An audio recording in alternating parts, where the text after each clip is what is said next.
In today's climate, nothing will make you a more accurate or confident shooter than Crimson Trace laser sighting systems. Get the immediate, decisive advantage of the world's only grip-integrated laser sights today. Shoot better. Stay safer. Crimson Trace. Lock and load. It's time to load up on some intellectual ammunition with Tom Gresham's Gun Talk. It doesn't matter if you learn to shoot with Daniel Boone or you're brand new. You're welcome here. This is the original national talk show about guns, and Tom Gresham is your guide through the maze of ballistics and politics. So grab your phone and call in right now, 866-825-5486, or just dial 1-TOM-TALK-GUN. Now, here's Tom.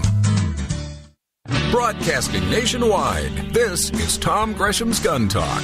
Your views, advice, and questions are the driving force of gun talk. Call Tom now at 866-TALK-GUN. That's 1-TOM-TALK-GUN. Or reach out to us via email at tom@guntalk.com. Let us know what you think about the gun-related issues of the day. Now, here's Tom Gresham. All right, back with you. We are having a bunch of fun today. We were talking about guns and shooting, and of course this standoff in Nevada at the BLM land. The rancher, the BLM comes in and takes his cattle. Show of force. They're going to do a show of force there, of course. Going to show up with helicopters and trucks and armed BLM rangers. They have rangers in the Bureau of Land Management. That's weird. Of course, the Park Service has rangers too. Full-on SWAT, militarist type SWAT team people, helicopters with all the cool toys for the Park Service and for BLM. So they showed up, going to show of force. They're going to back this guy down, except that he's just an old rancher. He doesn't back down. He's got friends, and friends showed up. Oh, that's no problem. We'll just tase these people. We'll rough them up. Take care of them. Except that more people kept showing up, and they brought cameras, and they brought guns and cameras. Finally, the BLM goes, "What? This is not what we thought was going to happen." People are actually watching us now, and they're on to us. They know what we're doing. Wow. We better back off. We better get out of here. Of course, I guess some of the cattle are dying. Some of the calves have died. But hey, they didn't care anyway. They wasn't the BLM's cows. Wasn't their cattle. Might be some lessons here for us to pay attention to. Not sure yet what they are. If you have some thoughts on that, I'd love to hear them. 866-TALK-GUN. We mentioned that we're doing a giveaway this month of the new 50-year commemorative Ruger fire on the 1022. Pretty cool. But they did a contest. Oh, by the way, if you'd like to enter for a chance to win that, just go to guntalk.com/win. WIN, and you can enter for a chance. We'll give that away at the end of the month. They had a contest designing this, and the fellow who designed it won the contest is with us right now. Gary McBain joins us. Hey, Gary. Hey, Tom. How are you doing? Well, I'm good. What in the world made you even bother to try to design the Ruger 1022 50th commemorative version? Well, that's kind of an interesting question because I'm a longtime fan of the Ruger 1022, and I'm also a rifle instructor for Appleseed, which is a program of the Revolutionary War Veterans Association. We teach rifle marksmanship and heritage history, the context of rifle marksmanship and freedom and liberty in this country. And as an instructor, I see a lot of 1022s on the line with kids and women and lots of others. And so when Ruger had this contest, I said, hey, what would be an ideal, could I design the ideal Ruger 1022 for the everyman, for general purposes? So that was kind of the idea of that. I mean, it just sort of came along as, hey, here's an idea. And so the contest ideas were kind of like, I looked at all the current models that they had. Let me go back to the contest. The contest was you put in a design, they would pick 10 designs, and then they would put those out, and then people would vote for them. So my idea was to have something that, A, people would vote for, right? And B, something that was a little bit different. That would work well for my Appleseed shooting students. I looked at all the current models, and there is a bunch of different 10/22 models from compact ones to target versions and all of breakdown ones and takedown ones, all those kinds of things, plus a bunch of distributor specials. So I was looking at, what was the original design of the 10/22? It was kind of meant to be kind of an everyman's rifle, a utilitarian type, one that's affordable for all. So I kind of like 50 years later, what would it look like? So, and then finally, would Ruger actually make it? Could they make it? Would they make it? And would people vote for it? Most importantly, I think. And so that was kind of the initial criteria. And then I went back to this Appleseed thing. We teach, as I said, rifle marksmanship, standing, sitting, and prone, using a sling as almost like a service rifle. Okay. Use your 22 or your rifle like a service rifle. Right. And one thing I saw in 3 years of teaching is that students had specific needs. As I said, they used a lot of 10/22s, but we had such a variety of students that there was a number of problems. Well, let me jump in here. Did you have to use Did you have to use existing accessories and product that Ruger had? I mean, you couldn't just start from scratch on this. Yeah. So I mean, you had to. Was that part of the rules? Is you had to say, okay, well, I'm not going to design a new gun, but I'm going to add accessories to it. And I see, what have you got on here? You got a muzzle brake. You got good iron sights with like a wing protection on the front sight. What else did you do to this gun? Yeah, peep and post sights are most accurate. That's why they're on most service rifles. A high stock. I took the stock right off the American rimfire that they made. It was a great stock. It's adjustable for stock comb, the height of the stock and the length of the stock. Put a Picatinny rail on it for modern optics, sling studs, and a flash hider. But the flash hider, that's the question I get the most. Why a flash hider on a 22, right? Right. So, but for our purposes, what we noticed that students had a tendency to dip the muzzle into the dirt, the snow, the mud, the cement, and it really is. It's to protect the muzzle and the crown. We call it a mud guard. A lot of us had put aftermarket flash hiders on our 10/22s just to protect them. So it seemed like a good all-around, that would protect you in the woods. It would protect you shooting the Ruger Challenge, any of those 22 kind of things. So. Yep, exactly. So how did you find out that you had won? Well, they had this vote online, so it was kind of a running tally over the course of a couple weeks, and you kept looking at it, and I put the word out on a number of websites and stuff to say, hey, if you like my design, vote for it, and right. Did a little bit of campaigning, I guess, and particularly the Appleseed people seemed to like the design because it was kind of based on that, and so they voted for it. So people apparently liked it, and then finally it came down to the last day, and it was kind of funny because it's kind of finished, and then they hadn't changed the voting for a couple days on the website, and I didn't get a call for like 2 days, and finally they called and said, hey, you had the most votes, you won, so congratulations. That was pretty cool. And you actually got to go, have you been up there, you actually see them make it? No, I haven't. I did get to choose like $5,000 worth of Ruger guns, and which was pretty cool. I ended up picking an SR-762, which I know is a favorite of yours, I think. Yes, it is. Did a review on it. Mm-hmm. That was their top of the line. You had to get one of those, right? Of course. So, and that was a no-brainer. Yep. So and then I got a few other things. Things that are free aren't really free. Contests and stuff. You have to pay taxes on it, right? That's right. You got to accessorize everything too. So once you get guns, then you have to start feeding them and doing all of that. Hey Gary, I got a scoop, but I just wanted to thank you for doing this. It's a very cool gun. It's available to everybody now. It's the Ruger 50th Anniversary 1022. Great job, man, and congratulations on working on Appleseed. That is a great program.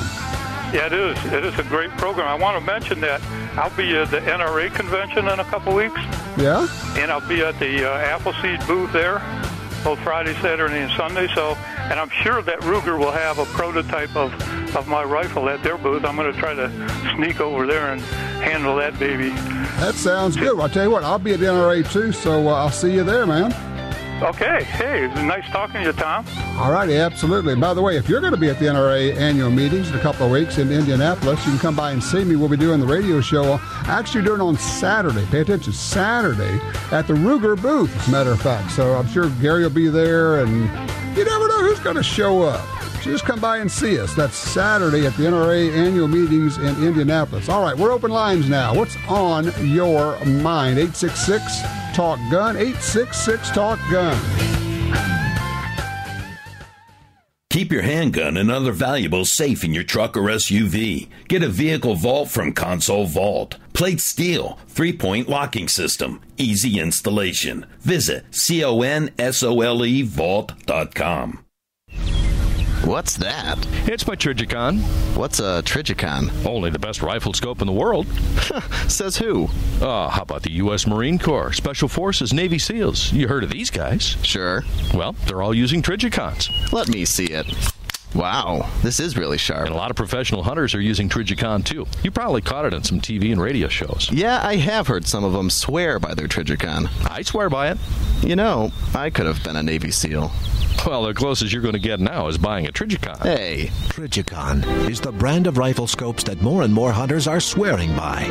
That's because every Trijicon is handcrafted using the finest optic materials. The bright aiming point can guarantee you a great hunt from dawn to dusk. Get your Trijicon at a dealer near you or visit them on the web at Trijicon.com. That's TRIJICON.com. Trijicon. Brilliant aiming solutions. Long-range shooting is challenging and fun, but most precision rifle bullets aren't right for hunting. Nosler's AccuBond LR long-range bullets are designed specifically for hunters. They combine the incredible on-game performance AccuBond bullets have delivered around the world with incredible long-range properties. High ballistic coefficients make for bullets which shoot flat and defy the winds. The sleekest, flattest shooting, bonded hunting bullet ever designed. Nosler's AccuBond LR. For more info, visit Nosler.com. You're headed somewhere your gun can't go. Leave it in the truck? Unsecured? Nope. Get a vehicle vault. Fits most trucks and SUVs. Installs in 10 minutes. Plate steel. Fast access. Visit CONSOLEvault.com.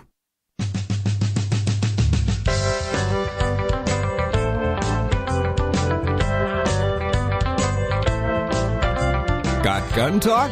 As we've said for years, be sure and say thanks. Call your local station, or if you see them out and about, let them know you appreciate your gun talk. As for the version we won't broadcast, stick around and participate in the Gun Talk After Show. If you're on hold, tie a knot and hang on a little longer with the Gun Talk crew. Tom, Jim, Michelle, Michael, and you. We'll tackle stuff we don't cover on the airwaves. Speaking of the airwaves version, though, here's Tom. All right, looking over on the Twitter feed, we got Todd's got a question. He says, I understand about how a rifle is accurate, but how can a cartridge be accurate? He said, I always thought it was the rifle, the sights, the combo. Yeah, some cartridges are inherently more accurate than other cartridges. And there's a science to it and probably just a little sprinkling of black magic at the same time. Generally speaking, it's the shape of the cartridge. Cartridges that have sharper shoulders, I'm talking about rifle cartridges now, sharper shoulders rather than more tapered shoulders tend to be more accurate. It may be because they don't move as much in the chamber. Think of a cartridge sitting in a chamber. When a firing pin hits it, if the cartridge actually moves forward just slightly, then each cartridge, one after another, may not be in the exact same place. And accuracy is nothing more than repeatability. The same thing happening exactly the same every time. You pull the trigger the same way, you put the exact same amount of pressure on the stock with your cheek, the same amount of pressure with your shooting hand on the stock. Everything's exactly the same. Well, if the cartridge is flopping around in the chamber, then it's liable to not line up perfectly each time. And so, generally speaking, a less taper to the cartridge case, sharper shoulders tend to be more accurate. The PPC cartridges were the epitome of that, the Pendle Palm cartridges back, 35, 40 years ago now. The 308 actually is pretty accurate. The 300 Win Mag is very accurate as a result of that. And if you look at some of the newer 6.5, 6.8s out there, some of those are very accurate because of the way they are designed. So yes, it is true, in fact, that some cartridges are simply more accurate than other cartridges. Boy, it is. Mike's on 4. He's in Cloud County, Kansas, talking about ATF. What's happening, Mike? Oh, not much. I was just curious. I had not heard any more updates on the ATF out there in California going for those uppers that the gun store was selling for putting the rifles together. That's kind of settled down for the moment. We're keeping an eye on it. This is the Ares Armor deal, and we're basically into legal world now with lawyers involved, so it gets very cloudy and kind of a fog of war deal. But as we get more information about that, as things break, I will sure bring it to you as quickly as we find out about it. But one place you can go to keep up on that, and I know that even if you're not in California, I go there because it's interesting to know what's happening, is this CalGuns website. It's calguns.net, and they have heated discussions sometimes. It's a bulletin board, if you will, or a forum. But it is a good place to go for information about what's going on out there and stay up on it, because those are stories that affect the rest of us, because what they're trying to do out there, they want to do everywhere else in the country. So it's a good place to stay up on that. Thanks, Mike. I appreciate that. Let's see. Line 3, Lee is in, I believe it's Maud, Texas. Hey, Lee. Hey, what's happening, Captain? I don't know. What you looking for here? Well, I've got an issue with a 8mm Remington Magnum. Do me a favor and take me off a speaker, if you would, please. Oh, if I can hear my phone, I'm gonna try. I'll try. Okay, that's a whole lot better. So your 8mm Magnum, that's the 8mm Remington Magnum, right? 8mm Remington Magnum. Okay, and what are you looking for? Where can I find brass for this thing? I've been a reloader for several years. My dad was a reloader and gunsmith, and my brass is wearing out, and all of it right in front of the belts is splitting. Of course, that's the nature of the beast. But sure, it is. I just found some for you. You can find it at Brownells on the internet, or Midway Arms. MidwayUSA.com has 8mm Remington brass ammo. Let's see here. 20 rounds for $24. This stuff's expensive, man. 100 rounds for $3.90. Let's see. Oh, out of stock. There you go. You're right. Out of stock, no back order. That isn't going to help us much, is it? No. Everywhere I look, Brownells, Midway, Natchez, everybody's out of stock. Huh. I don't know then. I wonder what's going on. Well, you know what's happening is they're not selling much 8mm brass. And so when they make a full-length Magnum case like that, they're going to use it for loaded ammo, where they can make a whole lot more money out of it.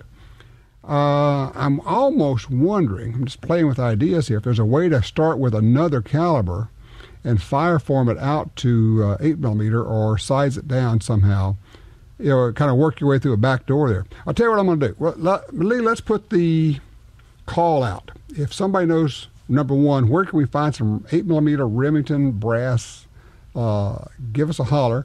And also, if you got some ideas on how we can make some from something else, maybe we'll look into that. And Lee, you keep listening. We'll see if we can get you a little info and get you some help here. Because, yeah, that's a problem, man. When you can't find brass, you're kind of hosed on the deal. Let's see. Line 1, Fran's with us in Vermont. Hey, Fran. How you doing? I'm good. So BLM and Harry Reid, huh?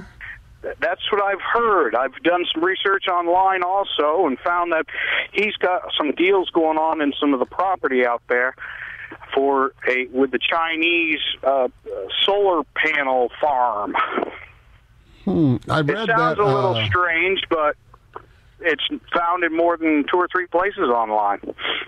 This was Alex Jones, I think, broke this story over on InfoWars. So. And I don't know. I just don't have any way of verifying that. He has been pretty good, generally speaking, on a lot of these stories, and it actually has broken a lot of them. A lot of the stuff that he comes out with sounds whacked out, but after a few years, whatnot, people go back, I guess he was right. That's where I was going. He's out there on the edge, and you're thinking, I don't know about this guy, and then a year or two later, you're going, boy, he was right about that. We were all just clueless. So there's got to be somebody out there who's leading the pack, and at the same time, you all think he's kind of crazy because there's no parade behind him. He's out there just marching along all by himself. Well, I first heard about him, I thought he was a nut job too. But hey, what's up with this 4.54 ammo, or is it the 5.44? I'm not sure what you're talking about. Where are we? The 5.4539 ammo, AK-74. Oh! That's the ammo that has a steel core in it that ATF wants to block the importation of it because they're making handguns for it. And here's the weird part: you can have the ammo if they're not making a handgun for it, but when they make a handgun for it, all of a sudden it falls under this weird law banning "quote unquote" cop killer bullets or ammo piercing bullets in handguns. It's okay to have ammo piercing bullets in rifles. Or armor piercing bullets in rifles. It's not okay to have armor piercing bullets in a handgun, weirdly enough. So that's what's going on. And I know the NRA is on this, and they're working hard on it. So with any luck, they can get it turned back. But you know what we basically going to have to do? And this is where the elections are important. And this is where this November election is vitally important. And we have to get control of Congress. We have to do away with this old requirement that talks about sporting use of guns. Because guns cannot be imported into the U.S. unless they have a sporting use. Well, the Second Amendment says nothing about sporting use. And look, thanks for the call. I appreciate that. There's nothing in the Second Amendment about sporting. It has nothing to do with sporting use. You should be able to import military guns, not just military-style guns, but military guns. We should be able to buy military guns. I'm talking full auto, no problem, if you read the Second Amendment the way it was written, because we should have the same guns as the government. So first step is you got to be registered to vote. Second step, you got to volunteer and help your local candidates. And look, I understand the Republicans sometimes are not our friends, but they're better off for us. They're better for us than the Dems are. So we've got to get control of the Senate and the House. We've got to make sure that we can control this. We've got to get rid of Harry Reid. We've got to vote. We've got to get out. The midterm elections this November are key. I fear that if we don't get control of Congress this time, the president will do anything and everything he wants, which he's doing right now. He'll just double down and do more of it. Block importation of guns, block importation of ammo, and ban guns with just a stroke of the pen. Why? Just because he can. Tom Gresham's Gun Talk is broadcast nationwide every Sunday. If you can't hear Gun Talk where you live, call your local talk format station and clue them in on Gun Talk. Stay tuned. We're coming right back.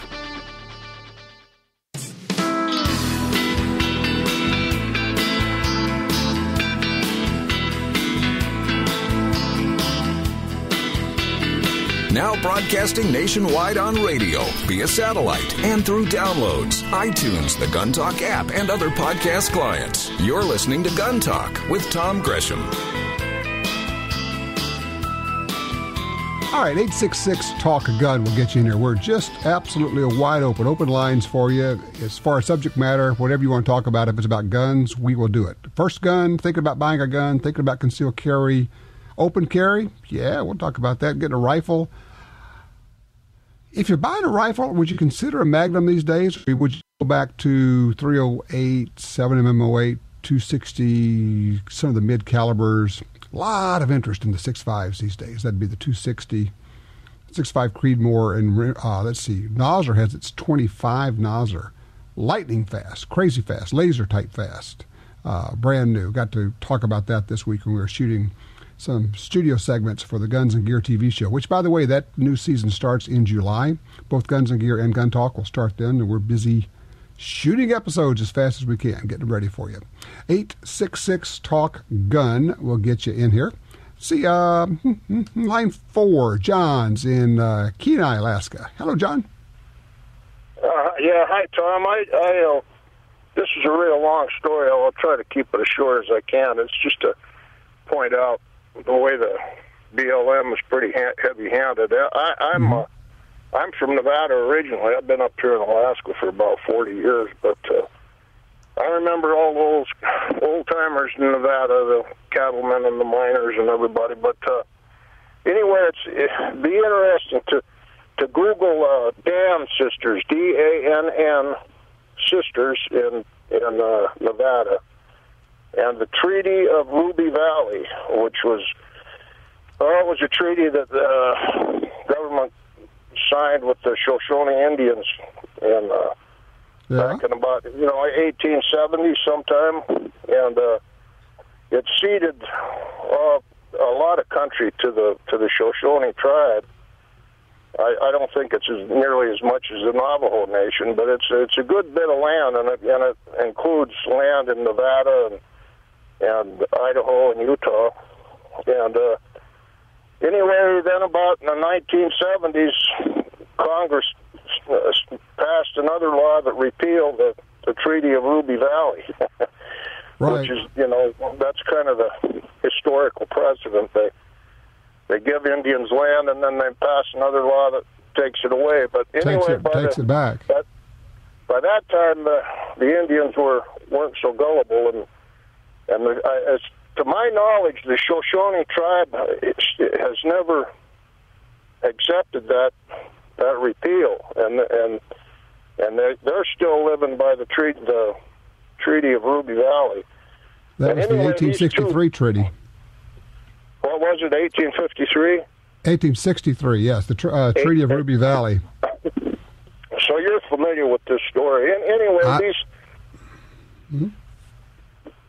these two old gals, they may have passed by now, I don't know, but they had cattle and horses, and they live out there on the land, and the BLM went in several years ago. I think, this has been going on for 20 or 30 years. The BLM's been trying to take that land back, and the Indians they won't go for it. They say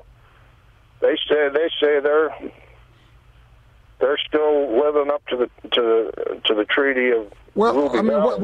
What you're saying is that this is an ongoing thing. The BLM and the federal government have been at this a long time now. They're not going to do another Wounded Knee, and that's the problem here. This thing in Nevada this past week was moving very quickly to be another Wounded Knee, and they looked at that and said, okay, we can't take the political hit.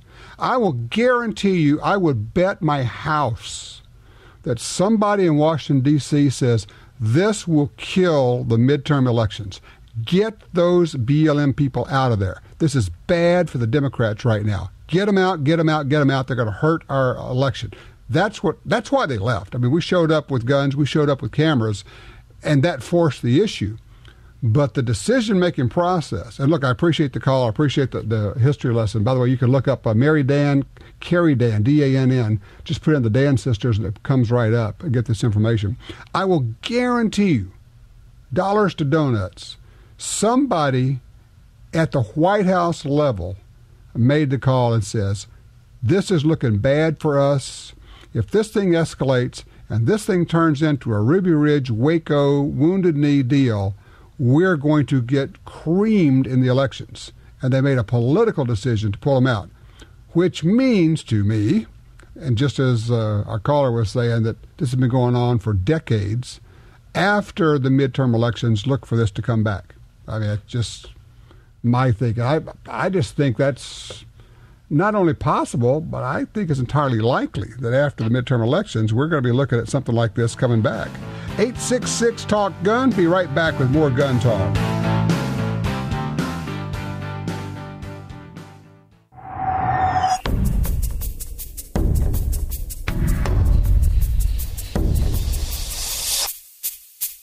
The Smith & Wesson Bodyguards. Carry more comfortably, walk more confidently.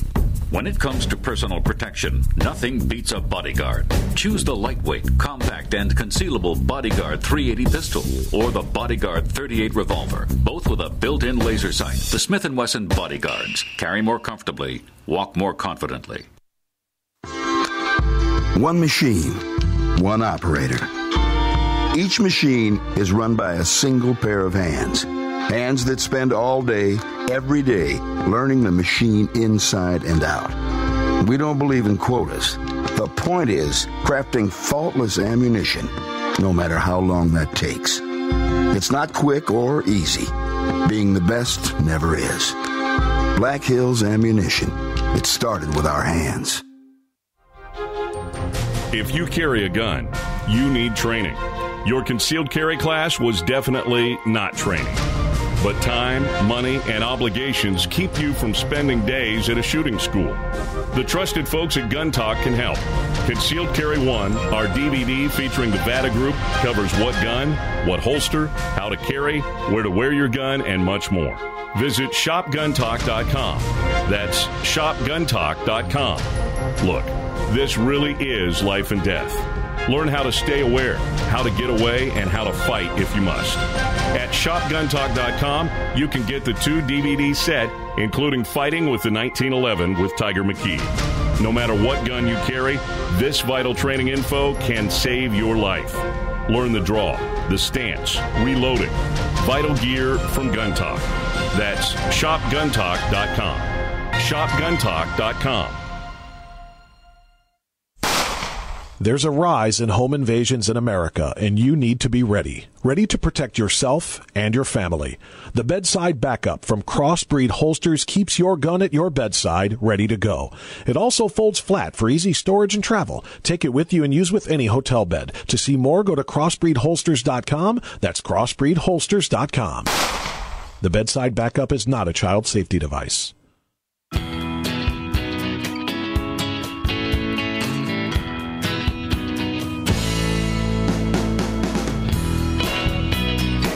Want your opinion to make a difference? Log on to our website and take the Gun Talk poll. www.guntalk.com. Now, back to Tom.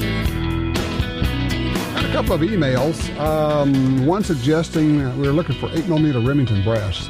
You could make it out of 375 H&H brass. Let's see. Process would be necking it down to 8mm, loading it with a light charge. Be careful. Make sure you know what you're doing here. Basically seating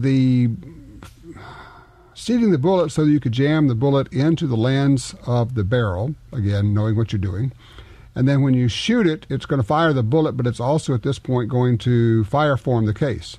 You could also actually do the same thing, thinking, with a light charge and with Kapok or cotton type material in the case. But do some research on fire forming cases, but I think you could start with 375 H&H. Another email says he saw some 8mm Remington Magnum brass for sale on, in fact, I see it there, on Gunbroker. So Gunbroker, again, is a kind of a go-to place if you're looking for stuff. If you don't need a whole lot of it, I mean, sometimes you can find 100 rounds. He said he saw it starting at about $1 a round or $1 a case, or cartridge case. So that's a thought for you there. Let's see, line 3, James is with us in San Antonio, Texas. Hey, James. Hey, how are you doing, sir?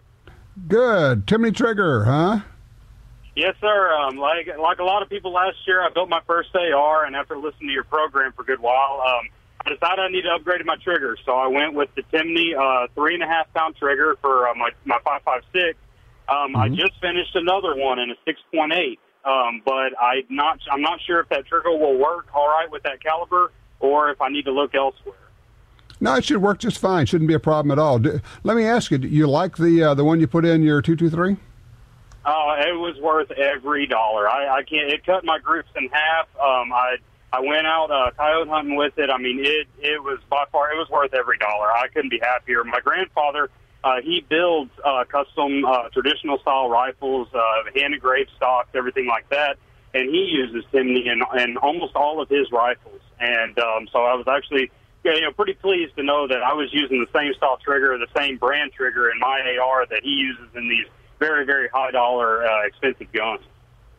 Yeah, sometimes I feel like people are listening to me and saying, would he get off this trigger kick? And I'm thinking, if you just tried it once, you would get it. I mean, didn't you find that to be true? I did, and it was almost hard to bring myself to spend the money on something, I guess, that wasn't a visual on the gun. That wasn't something that you can see. You can see all the modification. Although I did go for the skeletonized trigger. I spent a little bit extra to buy that just for the extra look. But sure. I tell you that it was by far the best thing I could have put on my gun. I mean, other than the optic, that was the most important thing I did. I mean, no handguard, anything like that could ever ever really compare to what that trigger did for me. Well, it's the only thing I can think of that makes every single round you fire from now on more accurate. Oh, that's very true. Very, very true. And like I said, I was getting frustrated with myself going out to the range and finding my groups just weren't what they're supposed to be. I mean, I bought a very high-end barrel, and I went the whole 9 yards on it. And right. I was kind of upset that I wasn't getting the right group or the proper grouping that I felt I should have. And when I went to that trigger, I was just amazed. And, I was really amazed at how, the mil-spec triggers, they are what they are. They do their job, and they do it well. But when you upgrade your trigger, and it's how easy it is to install, I mean, it took me 5 minutes, and it was in because it's a complete drop-in kit. But right. it was just amazing. I couldn't be more pleased, and so I switched out a trigger on an AR pistol as well. But now I'm looking to go with the 6.8, but I had read that there might be some light primer strikes and stuff like that, which I haven't had any experience with that in the 223. Well, but you know what you ought to do. Look, here's the thing. Timney tests every single trigger that goes out. Call them. It's 866-4-TIMNY. Call them because they got really sharp people there and say, look, this is what I want to do. And they may say, oh, yeah, well, if you're going to do that, we'll put a stronger spring in, or we'll do a such and such, or this is what we recommend, or you may want, just talk to the people. They're really good. They know what the heck they're doing. Okay, well, great. Well, thank you very much, and I'll sure do that. All right, good deal. Appreciate the call. Another Jim. This one's on line 1, Casper, Wyoming. Hello, Jim. Tom, how you doing? I am good. I have a source for 8x57 Mauser for the guy with the Hakim. Okay. That works. I'm sorry, repeat that. Is that the same? The 8x57 is the same as the Hakim? The Hakim is chambered in 8x57. Okay. All right. Go for it. This is in the April Cheaper Than Dirt catalog. It's a Romanian military surplus, 1970s manufacture, 150 grain ball steel core, Berdan primed, corrosive with a lacquered steel case. 2 340-round Spam cans with can opener in a wooden crate. 680 rounds. They want $332.59 for it. Okay, cheaper than dirt. Cheaperthandirt.com. All right, you had a story about SWAT team. What's the deal? Yes, a couple years ago, I read an article in Shotgun News. I believe the author was Neil Knox. The story was a federal government goon squad in full battlefield regalia kicked in some guy's door, threw him and his 2 children in a van for several hours while they turned his house upside down. These people were from the Department of Education. They were looking for evidence of student loan fraud. Holy cow. And their suspect was the guy's estranged wife who didn't even live in the home. Yeah. And Mr. Knox further went on to say that pursuant to an act of Congress some years ago, every federal bureaucracy's Office of Inspector General is allowed to have armed SWAT teams to do this kind of thing. Yeah, you would be shocked and saddened and a little bit frightened to look at the list of federal agencies that have not just police departments, but SWAT-type or tactical units.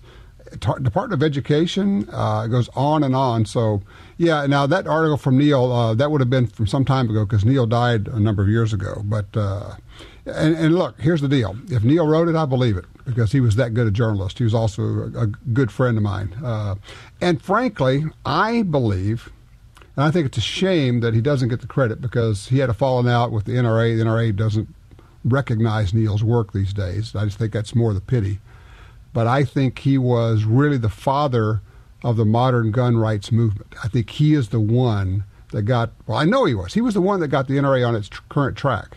1977, the Cincinnati Revolt, I was there at the NRA annual meetings, which Neil was one of the leaders of that. So just for historical accuracy, when you're tracking the modern gun rights movement, it would be incomplete if it didn't have a large chapter about Neil Knox and the role that he played. He's the one that made it happen. So at least that's my take on it. 866-TALK-GUN. Still got time to get you in. What gun are you thinking about buying?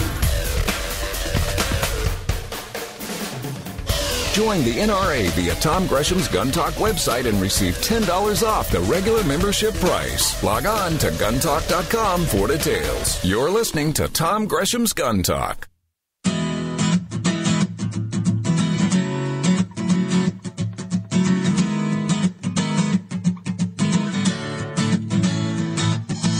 Just because we're wrapping up on the air doesn't mean we're done talking about guns. Stick around for the after show. It's our podcast-only version designed to include all the stuff we simply couldn't fit into a regular show. Call in now at 1-TOM-TALK-GUN.